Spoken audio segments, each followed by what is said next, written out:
بالأمس عرضت لحضراتكم تفاصيل ارتفاع البنزين والسولار في مصر للمرة الثالثة في سنة واحدة. والناس النهاردة كل الرسائل اللي بتجيلنا بتتحدث عن ارتفاع بيسموه تسونامي في الأسعار بعد الزيادة الثالثة دي، سلع استهلاكية، أدوية، مواصلات. لكن قبل ما نروح مع حضراتكم لصرخات الناس في مصر، بالأمس السيسي ألقى القبض على الخبير الاقتصادي الشهير الدكتور عبد الخالق فاروق. اعتقلوه والمحامين مش عارفين يوصلوا لمجان احتجازه. الآن الأمن القومي سلمني على الأمن القومي يلقي القبض على الخبير الاقتصادي دكتور عبد الخالق فاروق، واللي كتبت كده زوجته السيدة نجلاء. الراجل سمع الكلام، دكتور عبد الخالق فاروق بيعارض من مصر الوضع الاقتصادي واللي بيحصل في البلد، اللي هو زينا شايف انه مش فشل، انه خيانة كبيرة. كان بيتكلم عن كده. انتقد السيسي، اتقبض عليه عشان بوست كتبه عن فساد السيسي وعباس كامل وكامل الوزير. عباس كامل وكامل الوزير، ليه بتضغط على اسم عباس كامل؟ يمكن نحتاجه في الايام اللي جايه. جميع مقالات سرقة القرن التي تم نشرها حتى الآن بقلم الدكتور عبد الخالق فاروق، دي كان بوست كاتب كل العاصمة الإدارية نموذج للاستيلاء على أراضي الدولة، قرار جمهوري فتح باب جهنم على سيناء وأراضي مصر. الراجل كان بيتكلم على أجزاء كبيرة جدا من المصايب والخيانات، مش الفشل اللي بيقوم بيه السيسي. قبض على واحد من اهم اساتذه الاقتصاد ودراسات الجدوى في بر مصر. اي بلد بيبقى فيها حد زي الدكتور عبد الخالق بيتقلد ارفع المناصب في اي بلد، واللي زيه بيكون ليهم الكلمه الفصل في اي مشروع قومي، مش كامل الوزير الحرامي او وزير الصحه بتاع شات جي بي تي او وزير التعليم اللي سرق الشهاده وبقى قلنا له السيد. بلد راكبه القطر القشاش في الانهيار والسفاله والقمع. بمناسبه الاقتصاد، ربنا يفك كرب الدكتور عبد الخالق وعشرات الالاف من المعتقلين في بلادي، عشان البلد، عشان مصر تظهر، والسعوديه تحديدا، بهذا الشكل المنبطح اللي انتم شايفينه في التعامل مع هذا العدوان والاجرام الاسرائيلي. لازم تعرف ان السعوديه ومصر متنقيين من كل الرجاله، كله في السجون والمعتقلات. مناسبة الاقتصاد المتسول خرج يتكلم كده عن صندوق النقد، بيبتز اوروبا بيبتزهم، فاهم انت، بيرازيهم. حذر الرخيص من ان مصر قد تضطر الى اعاده تقييم برنامجها مع صندوق النقد الدولي، واللي بتبلغ قيمته 8 مليار دولار، إذا لم تأخذ المؤسسات الدولية في اعتبارها التحديات الإقليمية غير العادية التي تواجهها البلاد. أصلح لك الجملة: إذا لم تأخذ المؤسسات الدولية في اعتبارها الخيانات الإقليمية غير العادية التي تقدمها البلاد. دي الجملة الحقيقية. وقعت مصر حزمة دعم مالي بقيمة 8 مليار مع صندوق النقد الدولي، تلزمها بخفض دعم الوقود والكهرباء والسلع الأولية والسماح بتحرير سعر صرف الجنيه، وهي إجراءات أثارت غضبا شعبيا. مش قادرين يقدروا ولا يقيموا ولا يوزنوا الخيانات اللي بيقوم بها النظام المصري. لا، انتوا لازم تعيدوا تقييم الحكايه، لان احنا مقدمين خيانات كبيره جدا جدا، خيانات غير مسبوقه، خيانات يندى لها الجبين، خيانات لو سمعتها الجبال تهتز ليها وتسقط. فاحنا مش دي المعامله اللي اتعاملها هنا. قال لك قال ايه مش هنعمل؟ قال لك مش هعوم الجنيه واحنا ما نقعدش فيها. فاكر انت بتاع هنعوم الجنيه؟ انت ما قدامكش تخضع لشروط صندوق النقد غصب عن اللي خلفوك. بيضحك على الناس من جهه وقال ايه انا حاسس بيكم، شوف انا بحاول اقاوم صندوق النقد، ويبتز اوروبا في اي قرشين. انما سكرتير مدير صندوق النقد بيقعد حاطط جزمته في وش السيسي، مش المديره ذاتها. والكلب نتاج 30 سنه من حكم مبارك. لكن كنت دايما باكد لحضراتكم انه هيجي يوم قريبا جدا جدا لن يذكر اسم هذا المجرم الا وتصاحب اللي خلفوه اللعنات، الا ستصاحبه لعنات. ما حدش يقدر يكمل اسمه من غير ما يبقى تلك اللعنات، وهيبقى على راس اللعنات دي اكبر الطراطير. يعني مثلا يعني كريم عبد العزيز يتكلم، كريم عبد العزيز واحد من او امير كرارة واحد مثلا من الممثلين المستفيدين بشده من كلاب النظام في الميديا وكده وبتاع وكذا، هيجي يقول نجس، مش ممكن، احنا كنا مخدوعين، احنا كنا بتاع. لكن الشعب المصري يا جماعه بيعيش مسلسل تجويع وتجريف لم يسبق له مثيل. بس انت ليه مصمم تكسرنا قدام عيالنا بالطريقه دي يا ريس؟ وربنا حرام يا ريس، احنا تعبنا بجد يا ريس، خلاص يا ريس خلاص، ولا بقى في اكل ولا بقى في شرب ولا في اي حاجه يا ريس. انت بتعمل فينا كده ليه يا ريس؟ يا ريس حرام والله يا ريس، احنا مالنا ومال اللي انت بتعملوه ده؟ انت حتى يا ريس مش باصص للغلابه خالص، مهما ما بنطلع ونتكلم محد بيرد علينا. هو انتوا مش شايفيننا خالص؟ اهم حاجه عندكم مصالحكم الشخصيه، وتدوسوا على الفقير لغايه لما الفقير خلاص بينتهي. والله العظيم بقينا مكسوفين قدام عيالنا، العيال بيطلبوا مننا حاجات مش عارفين. انت ليه عايز تكسر الاب قدام عياله؟ ليه تخلي دمعه الاب تنزل قدام عياله وهو مش قادر يجيب له اللي نفسه فيه؟ ليه عايز تكسر الاب قدام عياله؟ ليه؟ ده تارجت مهم جدا. السيسي عايز الكل مكسور، الكل مكسور.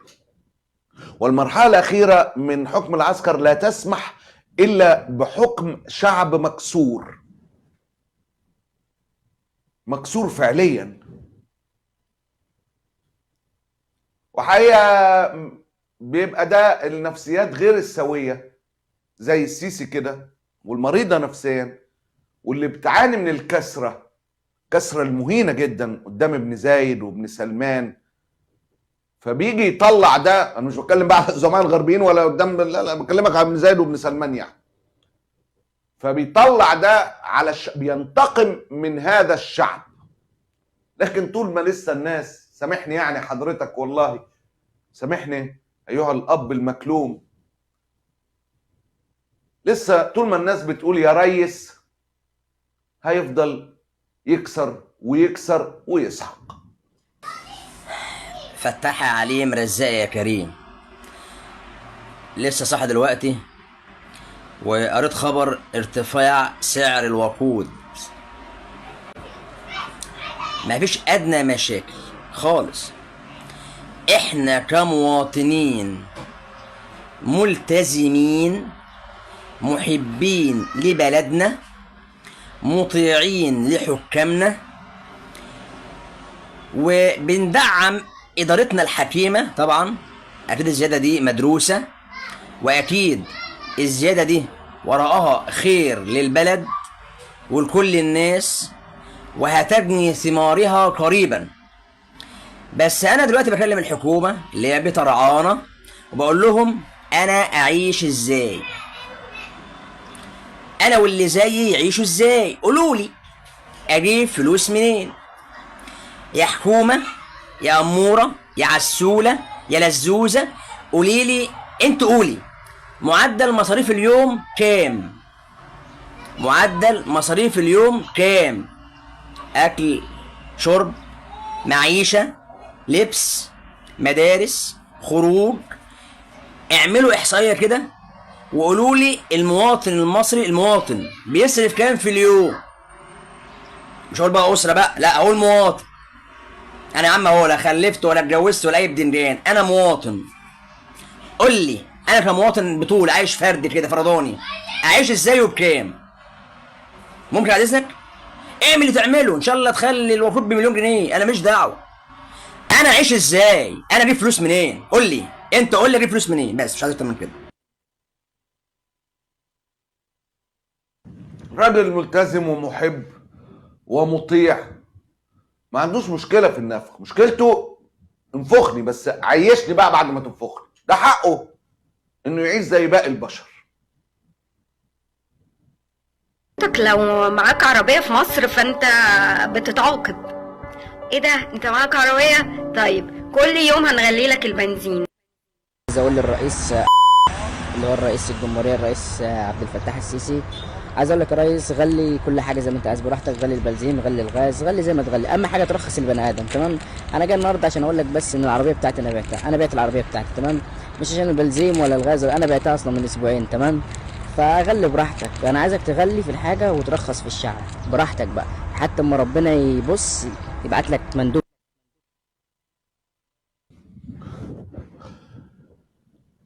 شوف حضرتك، لو على صرخات الجوع والغلا في مصر هنكمل فيها لن تتوقف، لن تتوقف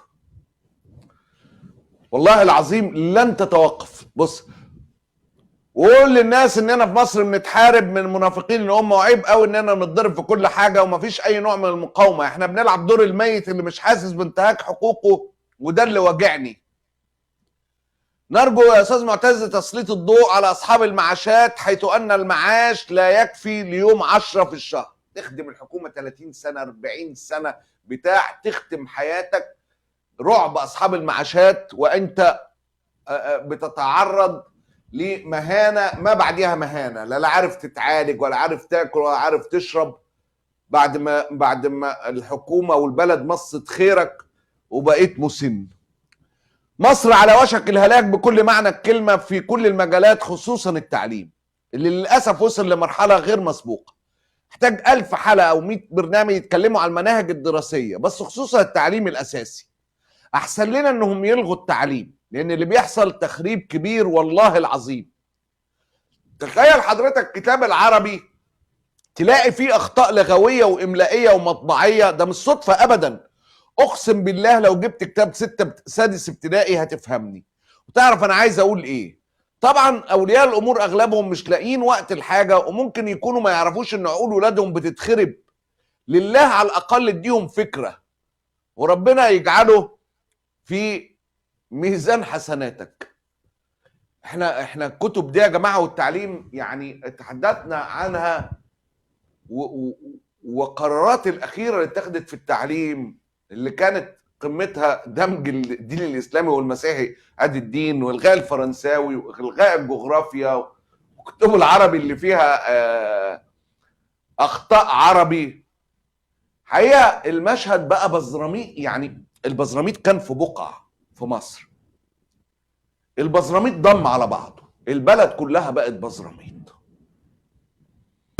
خدنا ديون عشان نبني البلد، ودلوقتي بنبيع البلد عشان نسدد الديون. يعني زي ما البنزين زاد والسولار غاز وكل حاجه زادت، احنا بقى عايزين نزيد بقى. احنا كعماله كده غير منتظمه، شغالين باليوميه، يوم شغال ويوم قاعد، واصحاب المحلات كلها بتعاني دلوقتي. فاحنا اللي بنشيل الكوته، احنا اللي بيطلع عنا وعين اللي غلفونا، احنا اللي مش عارفين نصرف على بيوتنا ولا عيالنا. خلاص زودتوا غاز زودتوا سولار، احنا عايزين نزيد احنا كمان. ازاي دي بقى شغلانتكم انتوا مش شغلانتنا احنا كده خلاص بقينا تحت خط الفقر. ادي المناظر اللي احنا عايشين فيها. يلا كلنا معانا بيوت وكلنا معانا عيال، والكهرباء بتزيد علينا ودي بتزيد. احنا شغالين عشان ناكل ونشرب ونعيش حياه كريمه، ولا شغالين عشان ندفع كهرباء وغاز وميه وعلاج وعيا ومدارس، وفي الاخر الواحد بيموت مبقاش ليه لازمه. يبقى عايشونا عيشه كريمه بقى. احنا مش عارفين نعيش كده، كل يوم والتاني بتسمع حاجات عماله تزيد تزيد تزيد تزيد. خلاص زادت، واحنا اللي بنزيدش، احنا اللي بنقل، احنا اللي مبقاش لينا كرامه ولا لينا لازمه. اسعار زفت البنزين. هي الناس دي عايزه مننا ايه؟ يعني الناس دي عايزه من الشعب ايه؟ يعني عايزيننا نمشي؟ والله العظيم لو معانا فلوس لكنا مشينا من البلد دي. احنا زهقنا من البلد وقرف البلد. والله زهقنا من البلد يا جماعه، من الاسعار والزفت. يعني لتر البنزين يغلى 2 جنيه ليه؟ ليه يعني؟ يعني واحد ينزل يشتغل عشان ايه؟ يجيب بنزين بس؟ ولا يعمل ايه بالظبط؟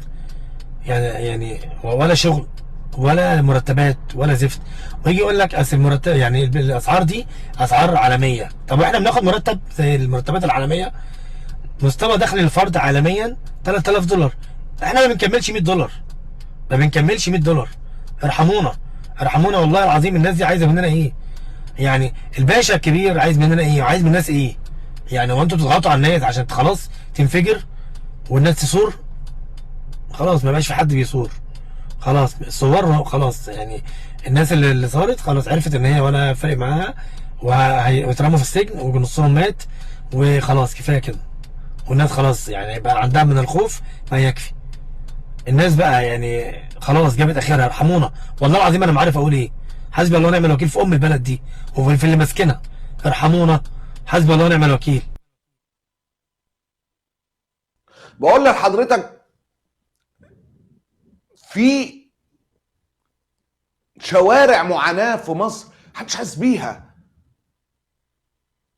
اللي عنده عيل لبن الاطفال، جات لي رساله لبن العيال اللي اتدخل فيه الجيش عشان يحتكروا ويتعمل. ممكن تتكلم عن اللبن الاطفال اقل علبه 230 جنيه، والبيبي بياخد على الاقل علبه، وممكن كل 5 ايام علبه. يكون في لبن الجيش والصيدليه بدل السوق السوداء، عايزين يعني الجيش الصيدليه اللي وصل فيها ل 200 جنيه. والله العظيم جروبات على الفيسبوك بتبيع لبن الصحه، وحسبي الله ونعم الوكيل في سيء الذكر. تخيل انت 5 يعني ما تبقى محتاج لك لبن للعيل 1200 جنيه. ده حاجه ما عندكش خيار فيها. مش كل السيدات بيعرفوا يرضعوا عيالهم لاسباب كتيره جدا. فلبن الاطفال ده يعني شيء وجودي كده، زي علاج السكر، زي علاج الضغط، زي علاج القلب، زي الاكل والشرب، زي يعني شيء اساسي في حياه اللي عنده طفل. من ساعه ما الجيش دخل في قصه لبن الاطفال من 6-7 سنين كده، ولبن الاطفال بقى عذاب ورعب كل ما تقرب علبه اللبن تخلص. لبن الصحة اللي هو منزل لك حياة كريمة ولا المبادرة الجديدة مش موجود، والتذاكر خلصانة. يعني العيل هنقول له ايه، اصبر اصل التذكرة لسه ما جاتش يا حبيبي. كان بيتباع في الصيدلية الاول، يعني ما كانش طبعا الصحة اقل في السعر، بس موجود تقدر اي واحدة تشتريه. واللي بيروح الصحة لازم اشتراطات معينة، يعني معلش يعني لو واحدة مثلا بترضع وفي حاجة بسيطة يعني في الصدر ما تقدرش تاخد، تروح تجيبه من الصيدلية. واقل علبة لبن دلوقتي في الصيدلية حسبي الله ونعم الوكيل 250 جنيه. يعني لو عيل بياخد في الاسبوع، مفيش عيل طبعا بياخد في الاسبوع علبة، هي العلبة بتقعد 5 ايام، 250 يعني انت في الشهر داخل لك لوحدك ب1500 بس لبن. الله ينتقم منه. احنا اللي عايزين نقوله ان المبادرات اللي عاملها دي كلها بطيخ. احنا بنروح نقف بالساعات عشان التذاكر، ومفيش اصلا تذاكر عشان نصرف لبن، وبنروح نشتريه من بره. حسبي الله ونعم الوكيل فيه، وحسبي الله ونعم الوكيل ان هو مخلي كل حاجه الله ينتقم منك. تخيل حضرتك الناس بتعمل جروبات في الفيسبوك لتبادل الفرفشه، لتبادل التجارب الحياتيه، لمساعده بعض. ان تبقى في جروبات بتتعمل على الفيسبوك عشان الناس علبة الاطفال، مين اللي عنده علبه يبيعها، مين سارق علب بتاعت لبن الجيش او لواء مهرب العلب ومخلي قلاضيش يبيعوها، مين سارق العلب من وزاره الصحه ويبيعوها، مين قط اي علبه من السوق السوداء. انت متخيل؟ يعني تصحى يومك عشان تاخد 5 ترغيفه من العيش، تقف طابور 4-5 ساعات عشان تاخد عيش، تعرف عيش، وتقعد بالساعات عشان تدور على علاج، وتقعد بالايام عشان تدور على علبه لبن عشان ما تورمش. تبقى مثال للذل. لا يهمك غزه تدك، لا يهمك حرم يحتل، لا يهمك اقصى، لا يهمك مين بيحكم، لا يهمك السيسي بيعمل ايه. انت في الطاحونه، انت مطحون طحن. عمرك شفت دوله فيها ناس بتعمل جروبات عشان لبن الاطفال؟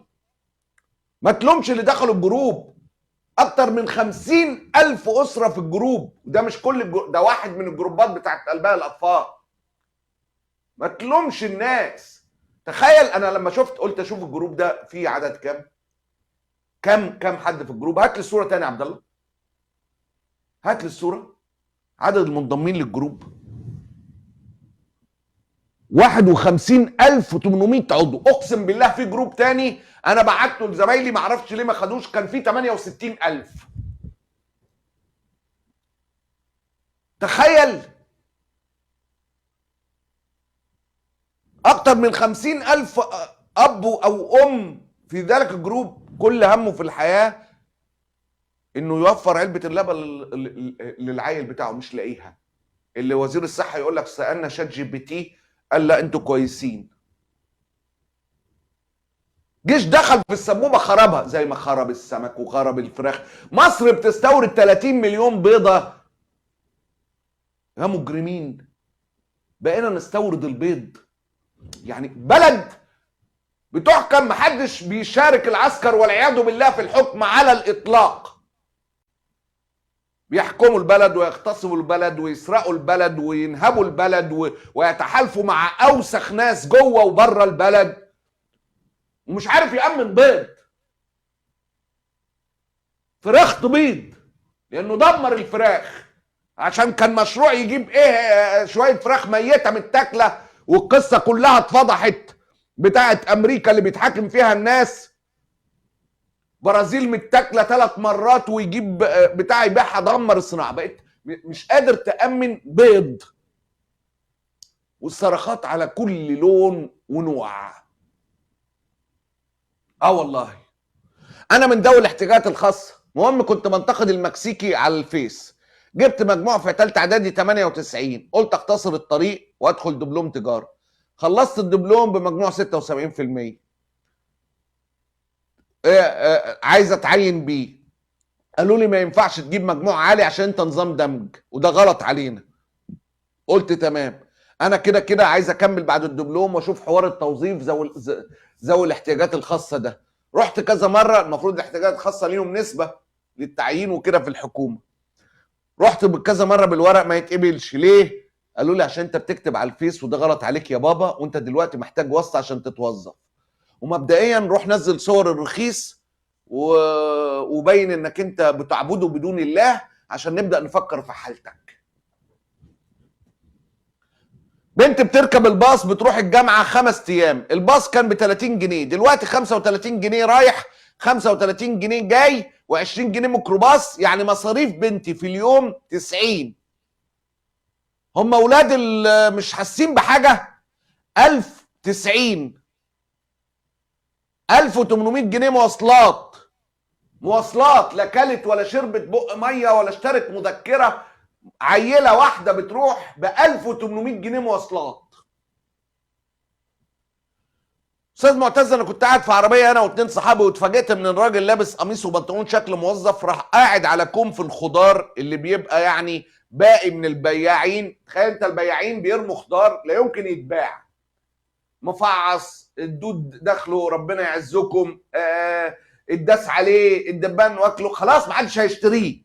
قال لي فالراجل الكبير ده طلع كيس من جيبه وبدا ينقي من الحاجات اللي مرميه على الارض، اي حاجه، خيارتين، قرنين فلفل، جزرتين، حاجه الوحشه اللي هي فاضله ما بتتباعش، رموها الناس اللي بيبيعوا الخضار. فطلعت التليفون عشان اصور لان المنظر بصراحه غريب. فصاحبي قال لي يا عم حرام عليك، ممكن يكونوا اهله ما يعرفوش، انت كده يعني بتموته 100 مره. سيبه حسبي الله ونعم الوكيل.